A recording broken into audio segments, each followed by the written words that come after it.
Nitro number 178, February 8th, 1999. So, we didn't mention this last week because it was just too uncomfortable to get into, but they replayed it here, and it was brought to our attention. So last week, they actually replayed this. Hulk Hogan and Chuck Zito are sitting in the back of a limo, and they're being filmed, and Chuck says to the cameraman, "Careful, your camera's getting jiggly." To which Hulk Hogan follows up by saying, "Jiggly, jiggly, Jew." Now, I was hoping that it meant like J-O-O, and he was just spouting gibberish, but no, apparently the cameraman was in fact Jewish. And as Dave wrote about at the time, Hogan got heat for this, but not so much heat that they didn't replay it a week later. I honest to God didn't even notice, because Hogan's in a limo with Chuck Zito, and they're both mumbling. Yeah. And just nothing. Yeah. They're just mumbling for an hour about nothing. I zoned all of it out. Then I go on the board the next day and I realized, wow, look what we missed. Yeah. So they did a whole show-long storyline. Yes.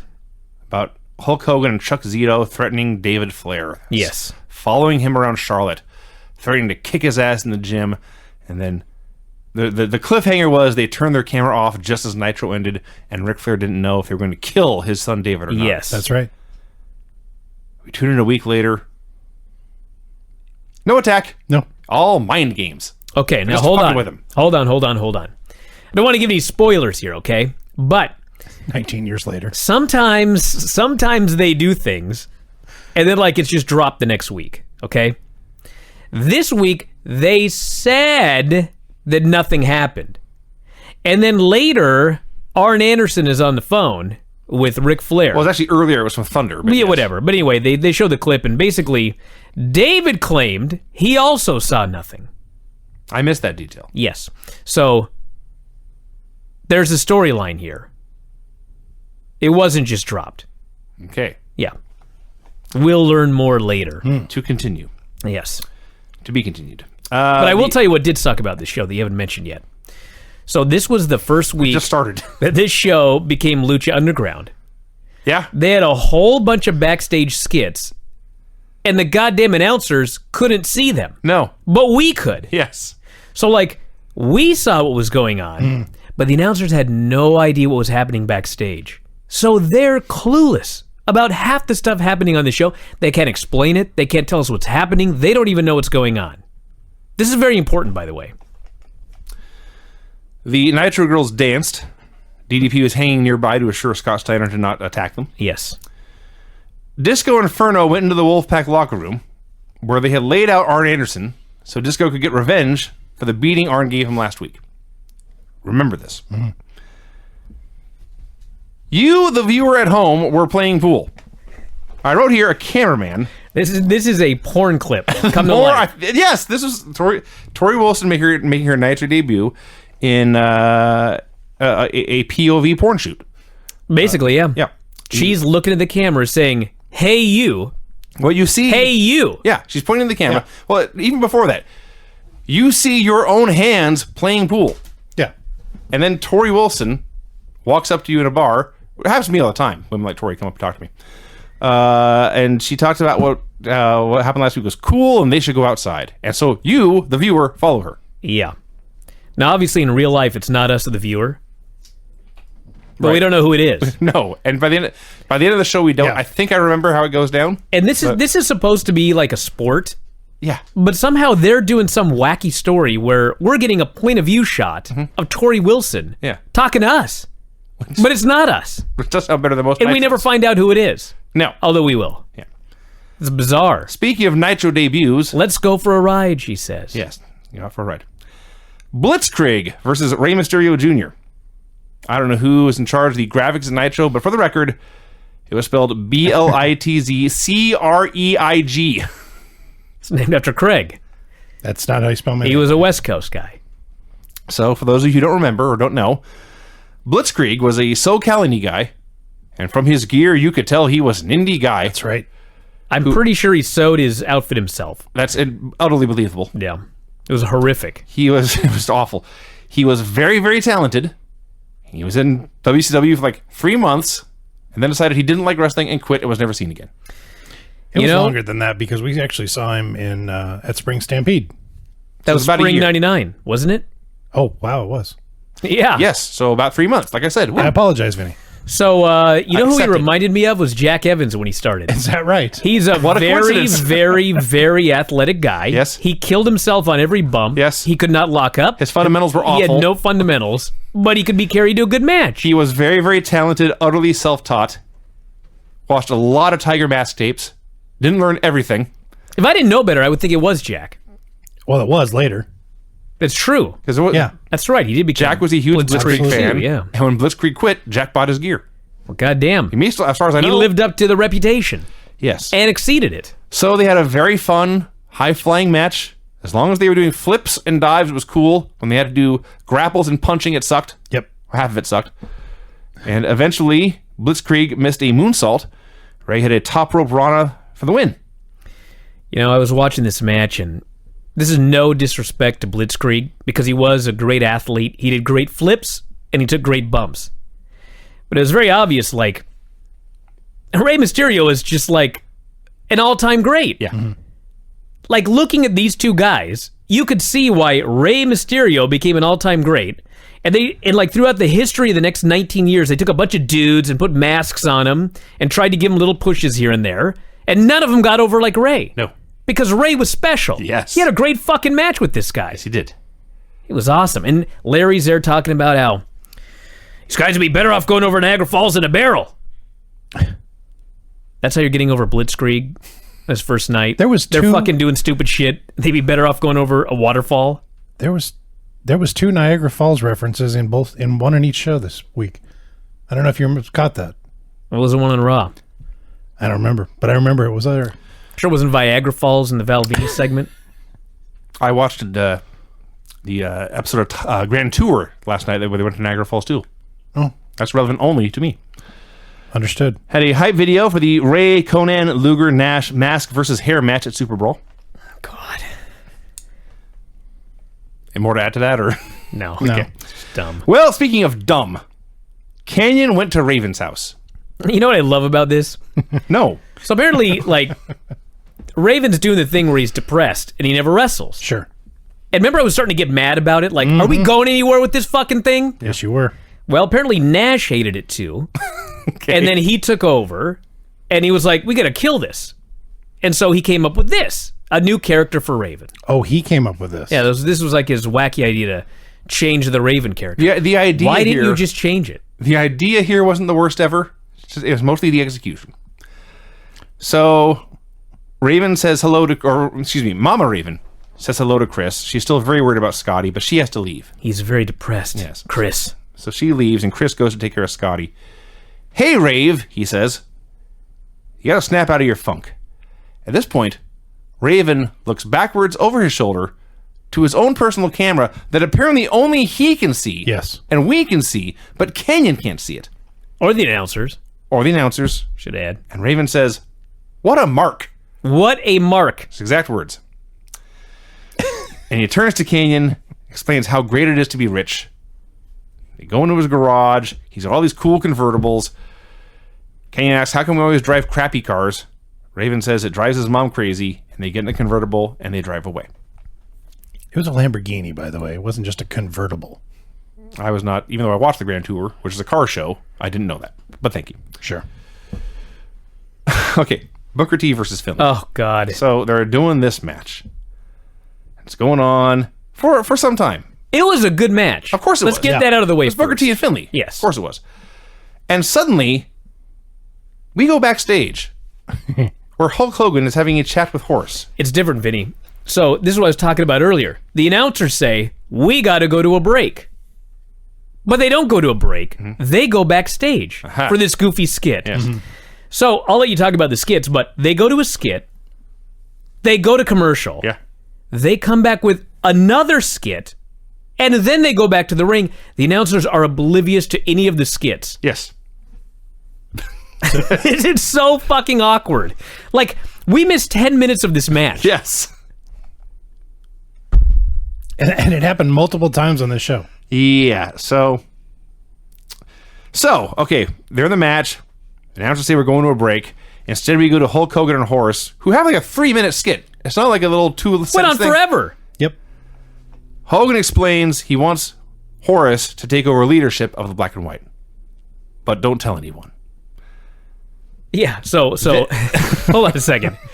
Hogan's plan is, I want you to be the leader, but don't tell the other guys. Right. Yeah. How the fuck do you do that? I don't know. How? I don't know. I want you to be the leader, so like go out there and lead, but don't tell them that you're the leader. Right. This is a bad plan. Are you certain you hated Raw more than this show? Oh yeah. Oh, don't even get me started. Well, I will soon. So we go to commercial, not knowing what happened in the match. We come back. There's another skit. A completely unrelated skit. Mm-hmm. Ric Flair has put Eric Bischoff to work cleaning the bathroom.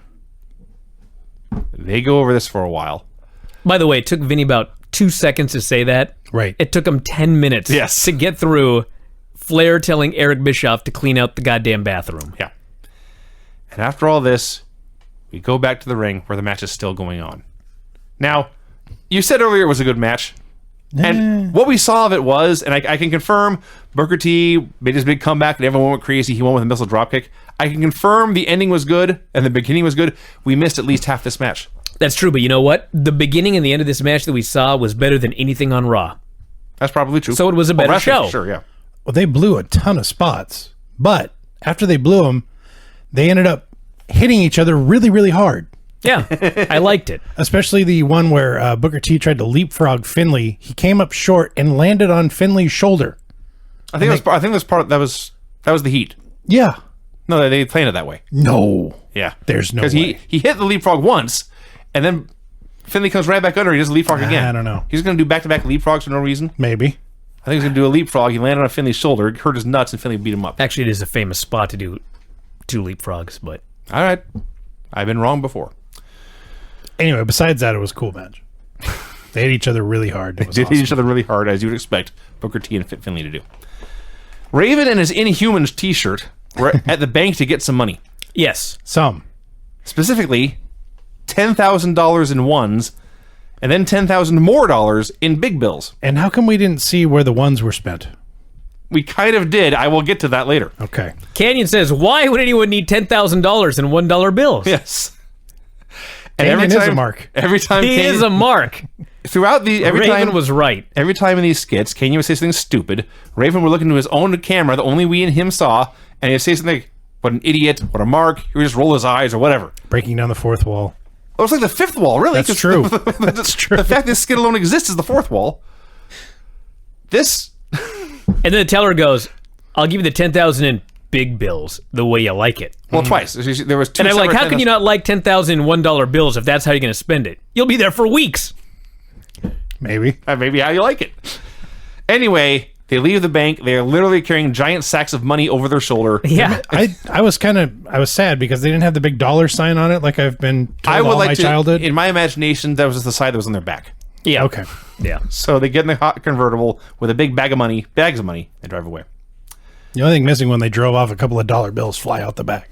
That actually would. Raven says, Canyon, we need to get you a new look. Raven says this. Yeah. He wasn't wrong.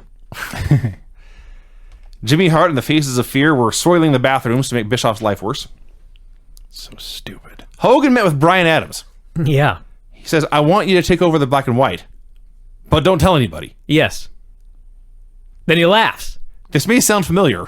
Because the camera's invisible. Yeah. Like, Yeah. Clearly, the Black and White doesn't watch Nitro. The leader is sowing discord. I guess we're supposed to believe that if they watched the show, this wouldn't be on it. I don't know. Because the announcers can't see it. It's stupid. I'm not going to try to make sense of this. It is, in fact, stupid. Mm-hmm. Mean Gene brings out Ric Flair for a promo. Better than anything on Raw. True. Now, With one exception. so, Gene, like the only guy who actually knows what's going on throughout this and trying desperately to make everything make sense. Before Rick can speak, Gene says, I know we all saw Arn Anderson backstage, and I know he told you to deliver a message to the NWO. So in Gene's mind, because Ric Flair would not see his friend being tortured on TV and hang out for 20 minutes and then come out and talk like nothing happened. So Gene is doing his best to tell the viewer that Arn was rescued and now Rick's here to talk about it. Went over my head. I got a better question. What the hell's a match at SuperBrawl? Flair and Hogan. No, the Bret Hart match. It was going to be based... Well, that's what he talked about here. I know. I could not understand a word he said. All I know is the Hall match is off, Yes. right? Yeah. Okay, the match that was the main event last week. Yeah. He just canceled it. Yeah. After he signed Last it. week, in the main event, Scott Hall beat Chris Benoit for a Okay. U.S. title shot. Right. Yeah. Here, in his first segment back, he took that title shot away because he doesn't like Scott Hall. Okay, so who's getting it? Maybe no one by the end of this. Okay. Because he explains that Hall isn't getting the shot, and Bret has to accept the match, Sure. or he has to drop the title and go back to Canada. But I couldn't figure out who's getting the match. See, you were paying attention to that part that didn't make sense. I was paying attention to how Ric Flair had no idea what happened to Arn Anderson. Clearly, that skit was not part of his day. No, it wasn't. No. It was like they knew that somebody was going to win the title later. No. Sure. No. Because why would they give Bret a match? Because if he was going to lose the title later on in the night. Listen, I'm glad Brian enjoyed this show, this promo. I got nothing out of it except confusion and bewilderment. Okay, here's what I got out of it, okay? So, Flair vows to win the title. He threatens to strip naked. True. Says he's going to tap out Hogan with the figure 4. That's all clear, right? I agree with that. Then we got this goofy SuperBrawl thing where Hall is no longer getting a title shot. Bret has to defend against somebody, Sure. okay? Maybe somebody was named. Maybe Flair forgot. Gene didn't seem to know. The announcers didn't know. But one way or the other, Bret must defend at SuperBrawl or he will be stripped of the title. So Bret comes out and he doesn't want to drop the title. Why would So he? he's going to face whoever it is at SuperBrawl, who we don't know, and Gene doesn't know, and the announcers don't know, and Flair forgot. And so Flair says, well, you're going to be wrestling tonight against Roddy Piper. Place goes absolutely crazy. They're chanting Hot Rod. Flair's out of his mind, sweat's flying. I mean, it was better than on Raw, but I have no idea what he was talking about. That's fair. Getting back to my original point. Gene says, I know Arn told you to say something, and Flair says, that's right, Arn told me to tell it like it is. And he's smiling and happy because he doesn't know about the skit. That's right. They did. But I don't think Gene knows either. Gene brought it up. He must have known something. Gene got information earlier in the day before Arn got beaten up. All right. It doesn't matter. The point is, we're all confused and have no idea what the hell Flair was talking about. Well, I do know I saw Will Sasso there. That's also true. Bret is leaving the ring. He is shouting at fans, and he gets into it with Will Sasso, who none of you could possibly know who it is in 2018. He's not famous still, is he? Actually, when I saw Will Sasso, he was so fat. He was a large man. He looked to be in his 40s. I had to check to see if he was still alive. I know that sounds terrible. And that's a wrestling show. It's a very fair question. Okay, number 1, he is still alive. Good. Number 2, he is still doing things in entertainment. Okay. Okay? He's 42 right now. Oh, He's younger than I am. so he was 20. He's my age. He's our age. He was 23 here? Yeah. Huh. That is inconceivable. Dude! That was a big, And fat, old 23-year-old. He has lost weight. Good. He's still fat, but he He's not looked 400 pounds. he looked like 800 pounds here. Well, The irony is that I was listening to Wrestling Observer last night, Oh yeah, here's another one of them. and somebody asked the question, who was the biggest celebrity that drew the most money? And Dave actually... No, the question was like, who are the successes, who are the failures? Right. And Dave brings up Will Sasso. Yeah. Last night. Completely at random. nutty. And now here he So is. weird. 19 years ago this week. For those of you still asking who he is, there was a show called Mad TV. It was a sketch comedy show. He was on it, and I guess Bret was on it once. Dude, think about this. Like 5 years ago, he was on Raw. Because he was Curly of the Three Stooges. What? And he was one of the guest hosts. That's right, he What? was. I do remember that now. When the Three Stooges, yes. They did a Three Stooges movie, and that was him. Good work, Brian. Thank you. Crazy. Well, here in 1999, Bret gets in his face, and Tony Schiavone says, look, Bret is having an argument with Will Sasso. And Larry Zbyszko says, who is it? Right. Way to put your star over, Larry. Way to get the celebrity over. An idiot. Back to the point of view porn shoot. Tori is in a limo with you, and she tells you she won't bite too much. My favorite part of this is I kept just writing, Tori Wilson continues to seduce us. Mm-hmm. And then like 3 segments later, she actually said, "What, do you think I'm trying to seduce you?" Yes, It yes, sure I felt do. that way. Had a tag team tournament video package highlighting great teams of the past, going over all the teams that are in this tournament. This was pretty cool and would have been really good to air before the tournament started. Yeah, last week. It's been several weeks. They started it last week, didn't they? It started and stopped quite a few times. Okay. They did say the finals would be at SuperBrawl. And that's also, it's a double elimination now. They've made it very clear it's been a double elimination tournament. God. Hulk Hogan met with Stevie. By the way, I'm sorry. You know, it was funny because last week, Benoit and Malenko lost that match That was 2 weeks ago. 2 weeks ago. Yeah. And then this week, Flair turns it into a double elimination so he can get his boys back in the tournament. It's been double elimination for a while. Okay. I've mentioned it a few times. My bad. I accept your apology. I didn't say sorry. Oh my God. Hennig and Wyndham versus Brian Adams No, and he's Horace. skipping something. Oh. Hogan and Stevie Ray. that's right. Oh, Hogan meets Stevie Ray and says, "I want you to lead the black and white, but don't tell anybody." That's right. Keep it a secret. And all these dipshits keep falling for this. I'll be a secret leader. What's his grand plan here? Fuck with people. Yeah. I see. So, we get Horace and Brian Adams versus Kurt Hennig and Barry Windham. So, do you know, fun fact, on the sheet in the back, they gave this match 20 minutes. Excuse me? And by the grace of God, Ric Flair talked too long, and so they had to cut their time. Oh, thank the Lord. Good. Can you fucking imagine? Well, let's talk about what happened and imagine it going on for twice as long. First of all, once again, in the middle of the match, they cut backstage for a skit. Yes. The luchadors are complaining to Bischoff there is no lotion in the bathroom. Again, this took me 3 seconds to say, and they stretched it out over like 5 minutes. So there were a bunch of luchadors in the bathroom Yes, looking for lotion. that's what happened. But they gave him aftershave. Okay. Don't think about it too deeply. Fair enough. They go to commercial. They come back. I was very disappointed to see the matches going on. They should have just stayed with the luchadors. I promise it would have been more entertaining. This fucking match. It's going on. Wasn't the worst match on the show. It was the worst match in this segment. It was the worst match in this match. Yes. You're right about that. It's terrible. It's going on forever. And then they get to the end. Okay. Vince comes for Horace and Brian Adams have both been given the speech, "I want you to be in charge," as has Stevie Ray. Yes. Right. Out comes Vince, who has not gotten the speech yet.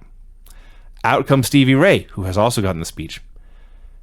Adams and Horace hit a stuffed pile driver. Wyndham takes the ref. Brian Adams makes a cover. And then nothing happens for a long time. I love, by the way, that Brian Adams cannot do a pile driver to save his fucking life. Right. And as a team, they're going to use a stuffed pile driver for the finish. And they let Adams do it. So I went back and timed it. Brian Adams had Kurt Hennig pinned for 24 seconds. As a fucking stuffed pile driver, dude. And for most of been those down 24 for seconds, years. he's just looking at the ref. He's not complaining. He's not waving for the ref. He's just lying there. He's covering him the whole time. So eventually, Vincent jumps in the apron with a slapjack. Stevie Ray jumps in the apron and says, "Hey, that's mine." He grabs it from Vince. Vince falls down. Stevie swings the slapjack. Hennig dodges. Adams gets hit. Hennig makes a cover. The ref counts 3. Is that convoluted enough for you? I got it. Like it was forget about that. The timing on this was so atrocious. Yeah. I'm going to assume everyone was out of position because clearly nobody was doing the right thing. Well, let's see. We had Brian Adams, Horace, Vincent, and fucking Stevie Ray. Are you No implying shit, they were all out of position? It may not have been Mr. Perfect's fault. Jesus Christ. This was terrible. This was an atrocity. Better than anything on Raw. Tori told us. They had a goddamn finish. I can't wait till you go over to the finishes on Raw. Oh, they're special. I'm not denying that. They are special. Dude. That had to set a record for the most bullshit finishes on a single show ever. When you count the gauntlet, If you count the where gauntlet, it's every seven- fucking finish was a DQ. I'm sure it was then. Jeez. Tori told us we had nothing to be nervous about. Excuse me, she told you, the viewer, that you had nothing to be nervous about and invited you into an elevator. Yeah. Then she looked at you and bit her lip in anticipation. She was the best part of the show, let's be honest. Hogan met with Vince. Now, if you're not paying attention, and I don't blame you for not, 5 minutes ago, Vince was laid out in a brawl with the rest of the NWO guys. Yes. Now he's here meeting with Hogan. Yeah. Hogan gives him a message. I want you to take over the black and white, but don't tell anybody. Yeah. Vince says, cool. And he leaves. Now, the comedy in these things, every time the camera comes back to Hogan, he's polishing his belt. He's polishing his belt. Every single time. He would polish his belt when they came in, and then after they left, he would laugh at them for being so stupid. He polishes the belt that they defaced with spray paint. Right. Yeah. Just want to make that clear. Mean Gene brings Bam Bigelow out for a promo. This was a good promo. You know what's funny Great is... segment, actually. Well, it turned out great. Like, at the beginning, nobody cared Yeah. when he's talking, but... The thing with Bigelow is, when he first showed up, his feud with Goldberg was so hot. But they were in the middle of Goldberg and Nash and Goldberg and Hall. So they couldn't pull the trigger on this thing. So it just kind of fizzled. So I got to give credit to mostly Bigelow and Goldberg, not the actual fucking company, but Bigelow comes out, nobody gives a shit. All he has to say is he compares Goldberg's imaginary wife to a dog. Yeah. And Goldberg, just 8 feet wide, storms down to the ring Like a and freight train. beats the shit out of this guy, and they have this great brawl. And by the time they were done, like, it was hot again. This was better than anything on Raw. Right. That's for sure. Thank you. So the point of the promo was there was a story in USA Today about Bill Goldberg's animal rights activism. Specifically, Bam Bam noted he's too distracted to focus on the match because he's obsessed with cockfighting. And he says this, and Gene pulls back the mic and says, "You're talking about chickens and roosters." Apparently, Gene thought one person at home he thought he was talking about something else. Yes, there's 2 men in the alley naked. Yeah, I could see it. So Bam Bam goes on and says, "Goldberg, if you're so concerned about animals, I'll adopt an animal. I'll take your old lady. I'll put her on a leash, feed her elbow, take her for walks." And as noted, Goldberg came out pissed off. They had an outstanding brawl and was broken up. That was a great segment. So Paige is watching the Nitro girls again, just making sure they're safe. This was like some chick walks up. They went to commercial in the middle. Yes. And then they come back. Paige is somewhere else hanging out with Jason Hervey. Yes. So I think this was supposed to be something that was filmed elsewhere. okay. All I know is up walks Rita Sever. Okay, I didn't get her name. Do you know how much Googling I had to do to find out who this woman was? More than I did. A lot! So apparently the show was called Later, and there's a period in the mid-90s where they just had a whole bunch of different guest hosts, I see. and one of them was her. Okay. She did nothing else that I can find.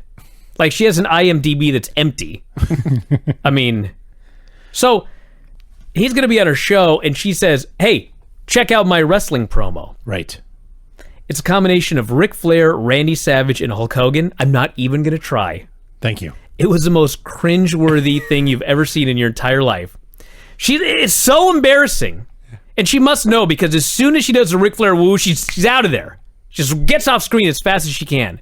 And then Diamond Dallas Page, who, by the way, is married to Kimberly and is in a major storyline about a guy trying to steal his wife, Yeah. basically looks at the camera and goes, "It's hot." Yeah. That happened. That all happened. She was no Kimberly Page. No. She was really cute, but She was fine. But it was funny because they cut back to the announcers. The announcers are touting all of the publicity that WCW is getting all over the world. And then I didn't know who this woman was until Brian explained who it was. oh, now you know. Rita Sever. I described her as some woman. I would bet that... never mind. DDP and Chaos. Kenny Chaos versus Dallas Page. There's nothing wrong with this match, but it went longer than Kenny Chaos and DDP needed to go. Yes. It was DDP's fatal flaw, that he must have a good match with everybody. Yeah. Even if they're a geek. Yeah. There's no reason to have a 5-minute back and forth match with Chaos. No. He won with a diving cutter. Yeah, it was cool. By he, I mean Paige, in case you're confused. Yes. Raven took Canyon to Versace. Or as Canyon called it, Versace. Yeah. Which caused Raven to look at his magical personal camera and call him a maroon. Raven was such a geek here. And Canyon was even a bigger geek. So they go in to buy some fancy clothes. Canyon's pants are too big, and he's got some other wacky outfit. And then the attendant pulls the curtain back, and Canyon's there in his underwear, and he's all embarrassed. They did at least leave the store in nice clothes. Because throughout this entire segment, Raven's been Raven. In his sleeveless Inhumans t-shirt and his jorts. Here he had some fancy-ass shirt and pants on, and Canyon was all dressed up too. So we go to commercial, and they come back, and we see a bunch of signs. For a long time, I had no idea where this was going until the very end. But there's like a pool hall. We just see the neon sign. That was him out on the town. Dance clubs, Yep. bars. I see. They went club hopping. And then With $20,000 in large and small bills. well, do you need the small bills? Because the very last place they went was the Gold Club. Yes, that Gold Club. Oh, that's right. Yes. It was. That's It's a big Craig is scandal confused. in the 90s. In the 1990s, there was a gentleman's club in Atlanta called the Gold Club, which was frequented by pro baseball players and football players and basketball players and professional wrestlers. And wrestlers. Yeah. Later, many people involved in the management of this club were indicted on all sorts of really bad federal charges, and this because of this trial, many rich and famous athletes were called in to testify, including NBA star Patrick Ewing, who said under oath about what happened there. The girls danced, started fondling me, I got aroused, they performed oral sex, I hung around a little bit and talked to them, then I left. Get that drop. The greatest. I'm a happily married man. Don't ruin my life. I said that for your entertainment. Anyway, so Raven and Canyon went to the Gold Club and left certainly without the $10,000 in ones. They're back at the house. It's daylight again. I guess they were out all night. They're talking You guess? talking to Raven. $20,000. By the way, Mama Raven is at the longest board meeting I've ever heard of. Yes. Yes. So she tells Scotty, WCW called, they want you to go back to work. He shrugs and says, okay. Gets all depressed. He gets all depressed, and he passes by her, but he's still right next to her. And he looks into his magic camera and says, she's not too bright. So now we know Raven's mom is deaf. Yeah. Well, the camera's invisible. So that was the end. Yeah. Now, I don't remember how this goes. If you were to bet, do you think when Raven comes out on Nitro next week, he's going to be in his cool Versace clothes, or is he going to be in jorts and a sleeveless t-shirt again? Fuck if I know. I suspect this all accomplishes nothing, and he's just fucking Raven. Yeah. Well, we'll see. Oh my god. Mm-hmm. Oh my god. Okay, now this this was worse than anything on Raw. Absolutely. But it was funny, so I enjoyed it. Yeah. I did in fact write at the end of this. This show is easily into so bad it's good territory. Kat and Sonny Ono come out. Kat does his usual spiel. I am the greatest. Calls all the fans fat boys. I challenge anybody in the back. Challenge anybody in the back. They go backstage where the NWO tells Vince that Kat's calling him up by name. He doesn't want to go, but they bully him into going, so he goes out to fight. As he's leaving, one of them, I wish I didn't know who it was, one of them says, go out there and pretend that you know how to wrestle. He did. That is exactly what he did. First, he runs into Disco. Yes. He tries to pass the buck. Disco's not falling for it this week. No. So he finally comes out, and listen, it took us 30 seconds to explain that. Mm-hmm. This is fucking 10 minutes of TV here. Yeah. Shat's in the ring for 10 fucking minutes issuing an open challenge while they do all this bullshit backstage commercials or whatever. And by the way, was it ever explained why nobody comes out to challenge Ernest the Cat Miller?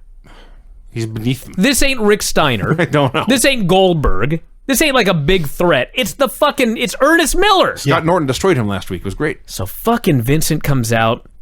No matter what I've ever said about Ernest Miller, he's 10 times the worker that Vincent is. I think you're being... Maybe 100? Yeah. Vincent is so unbelievably horrible. You've never had a match this bad. You've never had a match this bad. Thank you. Tony, who had a couple of YWF matches, has never had a match this bad. This fucking match was so bad, and I can't even explain the finish. I'm going to tell you what I saw, okay?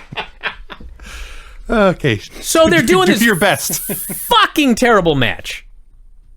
My profanity does not even begin to explain how fucking terrible this match was. Ernest Miller goes up to the top rope. His manager, Sonny Ono, his manager, jumps up on the apron. I guess Ono tried to hit Vincent Right. over the ropes. Yes. But somehow in doing so, he accidentally crotches Ernest Miller. Correct. Ernest Miller falls into the ring. They're they're just slumped in the corner, both of them. And somehow Vincent ends up on top and gets the pin. Yeah. The way I saw it, and I don't know if I'm right or you're right, I think what the idea was that Sonny would be on the apron for whatever reason, and Vince would grab him and throw him into the cat. That didn't happen. That's the best I could do. This match was in fact fucking shitty.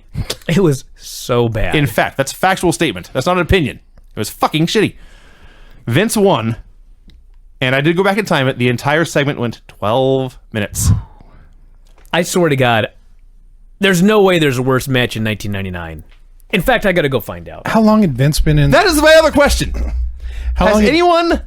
Go ahead. Has there ever been a guy who lasted longer or made more money in this business with zero value? No, of course not. He brought nothing to the table.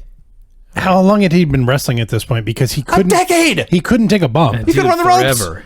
He could not take a bump. He hit. I don't know how he made it out alive. These were the worst flat back bumps I've ever seen in my life.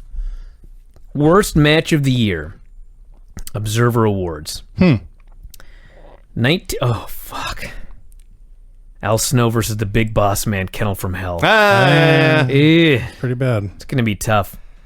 As I recall, I mean, I can't imagine it being worse than this. at some point in this horrible NWO feud, we actually get, on pay-per-view, Vince versus Stevie Ray. Oh, God. So, the competition that year was quite stiff. All right, we're in the parking lot. Kimberly and Paige are getting ready to leave. Scott Steiner goes to harass her. Paige zooms in and attacks. Security tries to break up the fight, but all 12 guys hold back Paige. So Steiner's free to go. Steiner attempts to carjack Kimberly. He succeeds, actually. Yeah, he Gets didn't in the attempt. How realistic was this, Vinny? Mine, I don't look like Kimberly, first of all. That's true. Yeah. Mine didn't go anything at all like this, actually. So Steiner zooms off with Kimberly. Does a Yui. Paige goes out and runs and stands in front of the car. Don't do that, everyone. No. You're a madman. I know it's your wife and you want to save your wife, but it's a car. You can't diamond cutter a car. The car zooms by. Cool spot, though. It would look awesome. The door opens. A stunt woman dressed as Kimberly falls out of the door, rolls on the cement, lands right at Paige's feet. Paige is not shocked. Paige is not horrified. Paige is ready to pick a fight. Paige starts yelling at people, get an ambulance. God damn it. They go to commercial. It looked good. I mean, a the one thing I'll professional say stunt woman. is when the And a EMTs professional came stunt out, driver, I'm sure. Sure. the EMTs did a very believable job. Yes. They actually That's true. put her in a real neck brace. They actually carefully loaded her onto the backboard. That not was the- at least realistic. We're not Paige the was at people that were attending to Shawn Michaels a few weeks ago. No. Paige was at least distressed after the break. I do have to say one thing, though. I mean, maybe there was a cut that I didn't see, but, like, Steiner's driving like a fucking idiot in this was a car cut. backstage. There was a cut. There was? Okay. Yeah. This was Because not- after a while, I mean, there was a deal with Bret where he had to be the stunt driver. Yes. And he almost killed himself. Yes. He was furious about I it. did notice that the security guards were slipping all over the place, so it's very possible it was icy. Yeah, I'm sure it was icy. Yeah, one security guard just goes flying when he ran out there. Yeah. So, as they're tending to Kimberly, Tony Schiavone says, "Can you believe that? Scott Steiner pushed her out of a moving car." How would he have done that? I'm assuming everyone listening has actually driven a car at some point. You can't just throw the other door open. It's Scott Steiner we're talking Now, about. here. granted, I know his arms are bigger than mine. It's true. He still can't push a grown human. He can't open the door, first of all. Anyway, it's much more believable and just as traumatic to say she jumped out of a moving car to get away from him. But no one's smart and told Maybe next week he'll say that, like, she was making a move on me and I was pushing her away. To defend and myself? the door just flew open and out she went. We'll see. Larry Zbyszko was in the bathroom lecturing Bischoff. Gosh, such a douche. Which one? Both of them. Bret Hart versus Roddy Piper. So they're doing this brawl. Hey, let's start at the beginning. Okay. First off, Piper can barely get his shirt off. But He was wearing a schmedium. to his credit, he was in so much better shape than the last time he was on Nitro. Yeah. He almost had abs. Part of He the thing- wasn't great, but like Bret, even with a torn groin, is good enough that they had like a totally fine match. I enjoyed Sure. the match. Yeah, this was a pretty good. It was better than anything on Raw. Nothing to make fun of. In fact, I only have praise. The shirt thing, I forget who it was that pointed it out to me. It may have been Buddy Rose, but Piper always took his shirt off that way. It would be super tight, and he'd get it all, tightened up in his grip, and then pop it over his head real quick, so he never had to take his eyes off his opponent. I see. As a Piper I thing. see. Yeah. Now, it was a very, very small shirt. Yes. So that's part of it, and too. he was large. He was a large man. So, yeah, they're doing this match. It's a perfectly fine brawl. And Bret does the best sell job ever of a low blow. It was so great. It was so great. I thought he.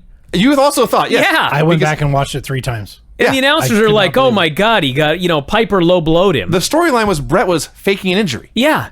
He was so great at it, we thought Piper must have hit him. I rewound it because Same here. when they said that Piper hadn't, I was like, I saw it with my own eyes. Yeah. And then I went back and my eyes deceived me. Bret Hart was awesome. It was fucking great. So, On the show, like I didn't see it, maybe I skipped it, I don't think so, but like on the actual show, they had footage of Mad TV. They didn't show that, did they? No, they never Okay. show anything like that on your. So they explained that what happened was Bret was a guest on Mad TV with Will Sasso, okay. and he shot on him, Ha. and he put him in the sharpshooter in the middle of a skit. Yeah, sure. What? It was not a shoot. They did a skit. Well, of that course ended- not, they but did- that's what they're pretending. Right, they did a skit that ended with Bret putting Will Sasso in a sharpshooter. And Yeah. WCW is pretending the sketch comedy show was a real fight. Yes, yes. So they do this match. Bret, they bring the doctor in and check Bret's nuts, and he pops up and starts beating on Piper. And the doctor just stands in the corner. No one's smarting him up either. Eventually, they're brawling outside. Bret yanks Sasso over the railings, beats him up for a while. Zero reaction from the crowd. I didn't know who he was. Nobody had any idea who Still a this fan. fat guy was. Well, the problem was there was also a fight in the crowd, so Yes, everybody they was were distracted. So the ref gets bumped. Can I explain this finish? Yes, you Bret- want to? There's a ref bump, okay? Bret goes for a gimmick out of his trunks. He KOs Piper. Sasso gets up after being beaten up. Him and Bret Hart have a tug of war That happened. with the referee, Yes. who's dead. Right. Sasso, for some reason, is grabbing his legs.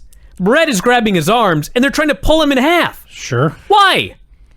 I don't know, but in the middle of it, Sasso's very fat, Well, you see, so he wins. Bret tumbles backwards, and Piper schoolboys him, and the ref wakes up and counts. You got it backwards. What? Bret won the tug of war. yes, Sasso let go. I see. So as Bret was falling backwards, he yanks the referee in a perfect position to count the pin. I see. And the ref comes to, he sees somebody's shoulders down and he counts 3. Okay. the reason they were playing tug of war is Bret was bringing the ref over to count the pin. Sasso was holding him back, so he couldn't I count see. the pin. It was much better than it sounds recapping it. Mm-hmm. I thought it was pretty good. And the best thing about it, Piper took exactly 4 bumps. He's a smart man. He's a Yes, very smart man. I've been studying that match. Tori tells you, the viewer, excuse me, got all choked up talking about Tori Wilson. well, Tori tells you, the viewer, to sit down. She'll be right back. And she and her miniskirt go into the bathroom. She never came back. You never saw her. God damn it. All that. that's not the way they usually end, is it? I was hoping for the, get the extra attitude on Raw sometimes. Or get Nitro After Dark or something. Saxophone playing in the background. The Outsiders versus Ric Flair and Steve McMichael. So, first of all, They got the heat on Mongo. Yeah, the guy that can't sell. This is the guy we're going to beat up for 10 minutes here. But But you know what? After that Vincent versus Cat match, Dude, there's nothing wrong with this at all. Mongo selling was merely below average. I don't think I complained about anything in this entire match. On any other show, it would have been unimaginable. I described it merely as clunky. Yes. The Wolfpack took so goddamn long to get to the ring, their song ended. Just want to throw that out there. So again, they're doing this match. Flair gets a hot tag. Mongo can't even do a hot tag. They never made contact. The announcers didn't think it was a hot tag. The fans didn't pop for the hot tag. So bad. Flair's just in the ring chopping dudes. They go backstage. Whoa. Hall Flair makes a comeback. He puts a figure 4 leg lock on Scott Hall. Nash is literally, he's taking a nap outside the ring. I don't even know what the fuck he's doing. Well, I'll tell you what happened. Nash, after Flair's running around in the hall, Nash goes to get in the ring by stepping over the top rope. Yep. So Flair kicks the middle rope, which sends the top rope into Nash's balls. Yep. That's what happened. That's what happened. Well, that's bullshit. It is. Okay. So Nash is outside cradling his nuts. Flair has his finish on Scott Hall. Yes. Yeah. Yes. That is when they cut backstage. It is. During this pivotal moment in the match.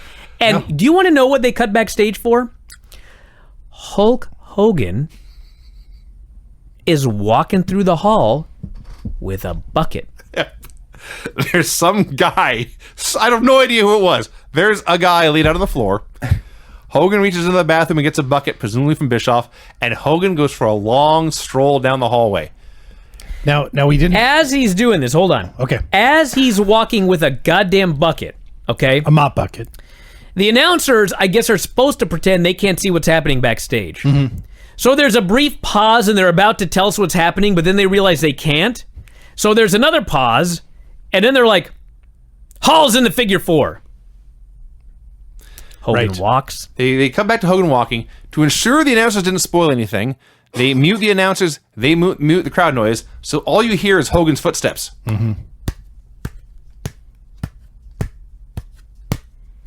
For that long. Should be a Foley artist. That's good. I'm quite talented. Hogan comes down the aisle with a bucket. He goes with the bucket in Flair's eyes. I think Mongo pushed Flair out of the way. If he's coming out with the bucket, why do we need to see him walking for 10 minutes with a bucket? So I can do my Foley joke. Okay. It was a great setup by Hulk Hogan 19 years ago. What we missed, what we forgot to talk about, is that when Larry was in the bathroom, he demanded that Bischoff bleach the floor. And that's when Bischoff poured the bleach into the bucket. I see. So it's all Larry's fault. Absolutely. Wow. I guess. Did that storyline need that much explanation? No. It could have been Hulk Hogan coming out with a bucket of bleach. May I explain the finish? I hope Mongo what is happened, I white next forget. week, though. Hogan comes out with the bucket. He will be, don't worry. He tosses the bleach or whatever into Mongo's eyes, and Flair goes after him. Hogan runs into the wrestling ring. Yes. Not a disqualification. No. That was number one. Nor was pouring bleach into Mongo's eyes. Nope. Hall and Nash double team Flair. Not a disqualification. Correct. Disco Inferno hits the ring. He attacks Ric Flair. That's number 2. Not a disqualification. Flair makes a comeback. Goldberg comes down, spears Disco. Not a That's disqualification. number 3. Bigelow runs in, hits Goldberg. Neither guy is in the match. That's number 4. That's a disqualification. Right. It's Yes. a 4-man rule. Everybody knows it, Brian. That's what happened. Okay, this show fell off a cliff at the end. It was still better This is than a Raw. horrible show. Yes. It was very bad. It was still better than Raw. Okay. Well, there's only one thing left to do then. Brian. Oh! Pardon me. Here we go. The finishes on this show were clean pin,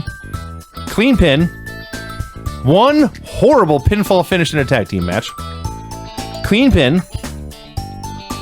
that somehow involved a manager, and I'm still not quite sure what happened. Pin after a ref bump, a foreign object, and Will Sasso. And then DQ when one guy who was not in the match attacked another guy who was also not in the match. Bullshit.